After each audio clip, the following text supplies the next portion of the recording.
नमस्कार, radio money 9 पर आपका बहुत बहुत स्वागत है। मैं हूं आपके साथ अभिषेक गुप्ता और आप सुन रहे हैं कॉर्पोरेट सेंट्रल। बायजूस को कहां मिली शिकस्त, कार्टरेट टेक के शेयरों में क्यों आया उछाल, हीरो मोटोकॉर्प के सीएमडी की 25 करोड़ की प्रॉपर्टी क्यों हुई कुर्क, बताएंगे आपको। और इसके अलावा भी होंगी कॉर्पोरेट जगत से जुड़ी कई और बड़ी खबरें। तो चलिए शुरू करते हैं कॉर्पोरेट सेंट्रल। इन्फोर्समेंट डायरेक्टोरेट ने हीरो मोटोकॉर्प के सीएमडी पवन मुंजाल की दिल्ली में करीब 25 करोड़ रुपए मूल्य की प्रॉपर्टी कुर्क कर दी है। ये कार्रवाई prevention of money laundering act के तहत की गई है। Auto company Mahindra and Mahindra का सितंबर तिमाही में नेट प्रॉफिट करीब 67% तक बढ़ गया। इस दौरान कंपनी को 3,451.8 करोड़ रुपए का मुनाफा हुआ। इस दौरान कंपनी की आय भी 19% बढ़कर 25,770 करोड़ रुपए तक पहुंच गई। रेलिगेयर और डाबर वाले बर्मन परिवार के बीच विवाद ने नया मोड़ ले लिया है। अब बर्मन परिवार ने आरोप लगाया है कि रेलिगेयर इंटरप्राइजेस की एग्जीक्यूटिव चेयरपर्सन रश्मि सलूजा ने इनसाइडर ट्रेडिंग नियमों का उल्लंघन किया है। आरोप के मुताबिक कंपनी ने 25 सितंबर को अपना ओपन ऑफर लाने के ऐलान से ठीक पहले फाइनेंशियल सर्विसेज कंपनी के शेयर बेचे। इसके पहले रेलिगेयर इंटरप्राइजेस लिमिटेड के स्वतंत्र निदेशकों ने बर्मन परिवार के रेलिगेयर की खरीद को धोखाधड़ीपूर्ण व अवैध कार्रवाई बताया है। जियो सैटेलाइट कम्युनिकेशंस और भारतीय इंटरप्राइजेस के स्वामित्व वाली वनवेब को यूजर्स को ब्रॉडबैंड इंटरनेट सेवाएं प्रदान करने के लिए सरकार से लाइसेंस मिल गया है। दोनों कंपनियों ने अखिल भारतीय इंटरनेट सेवा प्रदाता ISP लाइसेंस हासिल किया है।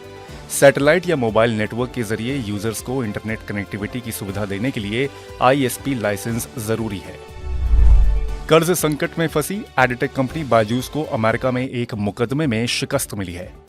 करीब 1.2 अरब डॉलर के लोन डिफॉल्ट के मामले में बायजूस के लेंडर्स अमेरिका में एक मुकदमा जीत गए हैं और उन्हें कंपनी में एक यूनिट अल्फा का कंट्रोल भी मिल गया है। अमेरिका के डेलावेयर चांसरी कोर्ट के जज मॉर्गन जर्न ने अपने आदेश में बायजूस की शिकायत को खारिज कर दिया है। इन लेंडर्स में रेडवुड इन्वेस्टमेंट LLC और सिल्वर पॉइंट कैपिटल LP शामिल हैं। एक अन्य खबर के मुताबिक बायजूस ने खर्चों में कटौती के लिए अपने 600 कर्मचारियों को नौकरी से निकाल दिया है। एडिसिव के फेविकॉल ब्रांड के लिए मशहूर कंपनी पिडलाइट अब NBFC सेक्टर में उतरने जा रही है। कंपनी के मैनेजिंग डायरेक्टर भारत पुरी ने कहा है कि कंपनी अपने इकोसिस्टम से जुड़े लोगों को स्मॉल वैल्यू के रिटेल लोन उपलब्ध कराएगी। अमेरिका में फेसबुक की पेरेंट कंपनी मेटा के CEO मार्क जकरबर्ग पर एक मुकदमा दर्ज किया गया है। जकरबर्ग पर आरोप है कि उन्होंने इंस्टाग्राम यूजर्स के मेंटल हेल्थ के बारे में नेगेटिव इफेक्ट को लेकर कंपनी नेतृत्व की ओर से जारी कई चिंताओं को नजरअंदाज किया है। Commercial vehicle company Ashok Leyland अपने electric mobility subsidiary Switch Mobility में करीब 1200 करोड़ रुपए का निवेश करेगी। कंपनी की बोर्ड बैठक के दौरान इस निवेश को मंजूरी दी गई है। कर्ज संकट से जूझ रही एयरलाइन जेट एयरवेज ने सितंबर के अपने तिमाही नतीजों को फिलहाल टाल दिया है। कंपनी ने इसके लिए कुछ अपरिहार्य परिस्थितियों को कारण बताया है। कंपनी ने स्टॉक एक्सचेंजों को बताया कि 9 नवंबर की बैठक में मॉनिटरिंग कमेटी ने सितंबर तिमाही के नतीजों को मंजूरी नहीं दी है। Direct to consumer brand Sugar cosmetics नए फंडिंग राउंड में 10 करोड़ डॉलर जुटाने की तैयारी कर रही है। कंपनी इसके लिए 70 से 80 करोड़ डॉलर का वैल्यूएशन चाहती है। एक रिपोर्ट के अनुसार कंपनी इसके लिए कई सॉवरेन वेल्थ फंड्स और प्राइवेट इक्विटी फंड से बातचीत कर रही है। ESAF स्मॉल फाइनेंस बैंक की शुक्रवार को शेयर बाजार में शानदार लिस्टिंग हुई है। IPO के तहत इसके शेयर BSE पर करीब 20% प्रीमियम के साथ 71.90 पर और NSE पर 71 पर लिस्ट हुए। इसका इश्यू प्राइस सिर्फ 60 रुपए था। Multi channel auto platform provider CarTrade Tech के शेयरों में शुक्रवार को करीब 20% का उछाल आया है। कंपनी के सितंबर तिमाही के नतीजों से निवेशक प्रभावित लग रहे हैं। सितंबर तिमाही में कंपनी का मुनाफा 130% बढ़कर 12.97 करोड़ रुपए पहुंच गया। शुक्रवार को BSE में इसके शेयर 869 रुपए के स्तर तक पहुंच गए।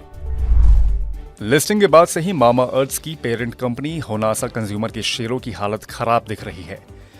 ये अपने इश्यू प्राइस से 21% से ज्यादा टूट चुका है। शुक्रवार को BSE में इसके शेयर 256 रुपए 10 पैसे के निचले स्तर तक चले गए। ये BSE में 324 रुपए पर लिस्ट हुआ था। हिंदुस्तान एरोनॉटिक्स के शेयर शुक्रवार को बीएसई में 4% की तेजी के साथ 2,110 रुपए 50 पैसे की नई ऊंचाई तक पहुंच गए। कंपनी ने एयरबस के साथ मेंटेनेंस, रिपेयर और ओवरहॉल के लिए एक डील की है। तो आज के कॉर्पोरेट सेंट्रल में फिलहाल बस इतना ही। ये पॉडकास्ट आपके लिए तैयार किया था हमारे सहयोगी दिनेश अग्रहरि ने। बाकी बिजनेस, पर्सनल फाइनेंस और कॉर्पोरेट जगत से जुड़ी और खबरों के लिए सुनते रहिए रेडियो मनी 9 और डाउनलोड कर लीजिए हमारे मनी 9 ऐप को। हमेशा की तरह मैं हूं आपके साथ अभिषेक गुप्ता। अभी लेता हूं विदा। धन्यवाद।